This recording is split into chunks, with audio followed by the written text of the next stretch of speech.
what was it like to work with Christopher Nolan on your first feature film?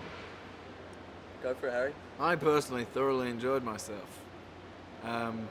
He's amazing. I've always been a massive fan of Chris's movies, and I think just getting to watch him work was felt like a big part of the whole experience. It was very surreal getting to watch him work every day, and it felt pretty amazing to be involved in the project really with him going. Yeah, no, similarly, I was a big fan. He's obviously got an amazing mind and is a genius. I think enough people will tell you that. But what I really liked is how he is on set.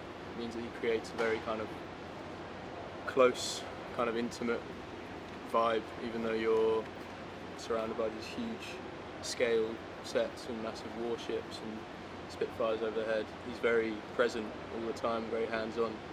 Yeah. Tell me a little bit about the characters that you play and how they meet and sort of team up from them. So I play Alex, who's just a young British soldier, and he's nice. I think when he meets Finn and Iron's characters, he's kind of he feels like he's a little more experienced than them. He's a little kind of more edgy, but at the same time, he's obviously just as scared of dying as everyone else is. I think he starts out by kind of trying to help them a little bit, and then, he's, will kind of do anything to survive. So he's a little, maybe a little tougher in terms of what he thinks being at war is supposed to be. But I think by the end, it's just kind of instinctive camaraderie of, we're in a tight spot and we're on the same team, so we'll kind of do anything to get out of it. Yeah, I played Tommy, who's a young private, and he's clearly much less experienced than Harry's character. I think I'd also probably say he's probably a bit more compassionate, maybe because of his age and lack of experience, so he doesn't have quite the same mindset as Alex does. He's a bit less harsh, a bit more hopeful in some ways, but still with that drive to get home that all of the characters have, I think. Yeah, I think there's a good contrast between the two.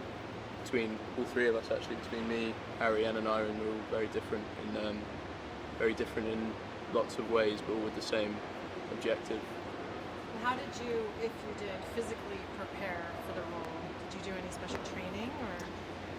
Yeah, well, I went out 2 weeks early to Dunkerque and trained with the stunts quite intensely for 2 weeks, and they just put me through my paces really, just did kind of military style training. We didn't go to a boot camp or anything, but a lot of them are ex-military, so they had me doing weapons training and swimming in the sea and circuit training and a bit of boxing and all kinds of things like that, really. Just a lot of swimming while heavy, I think, was like the main kind of preparation. I think it was swimming in trench coats. Yeah, a lot of more wool, I'd say, than I've swam in before. To make a habit of but swimming yeah, I wool. think it was good just to kind of, get an idea of how heavy you were going to be while, doing that stuff. And I think it definitely helped to just prepare you rather than going in the first day and being like, oh, this is quite heavy. But nothing too crazy, but just some training stuff. And what was it like to work on the actual beach where the Dunkirk evacuation took place? I'd say it created an interesting mood kind of while we were filming. I think being in the place where it actually happened, it's every time you would break between shots, you could kind of tell everyone's very aware of where they were standing, and I think it made it quite intense just in general. I feel like everyone was very aware of where they were and everything that happened there, and it's such an eerie beach. It's not like everyone who goes to visit it is going because so many people died there, and it's it has kind of a weird there's like an eeriness to it, so it made the dynamic of filming there interesting. Did it give you sort of a better understanding of what these soldiers went through? Yeah, definitely. I think Harry said Harry's bang on. It was sort of like a very sobering thing to go through, and kind of added something to the film and made us realise, I think, if you hadn't already before, how much respect and subtlety you had to treat this topic with, because they were real people. It was a terrible event, and it's not something to be taken lightly. You can't just go in and do an all guns blazing action movie. You've really got to treat it with the respect it deserves, I think. Yeah. And I heard you had some really challenging days weather-wise out there on the mole. Tell me what that was like and how that sort of impacted your performance. Cold.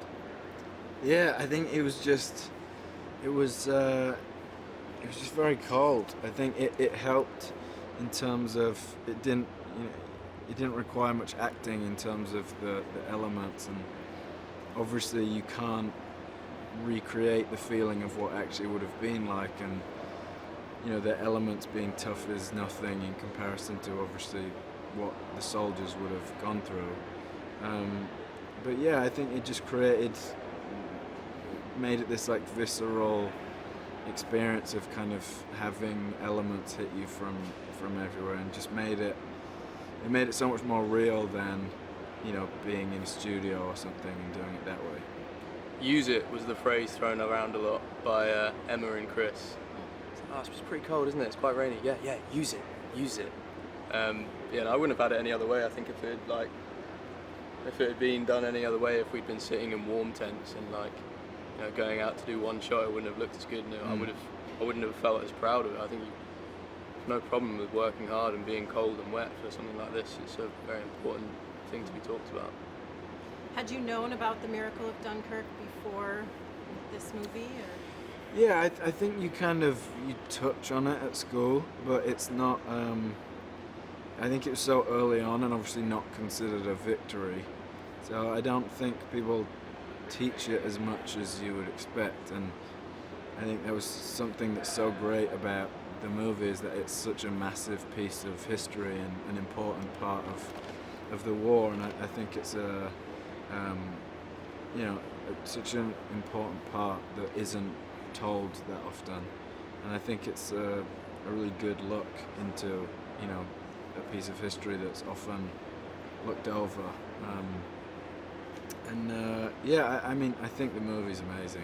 I think he's done such an amazing thing with the story and how he's told it, and it's great. I think you learn about the spirit of Dunkirk a lot at school, or at least it's clear when you learn about the war that the spirit of Dunkirk.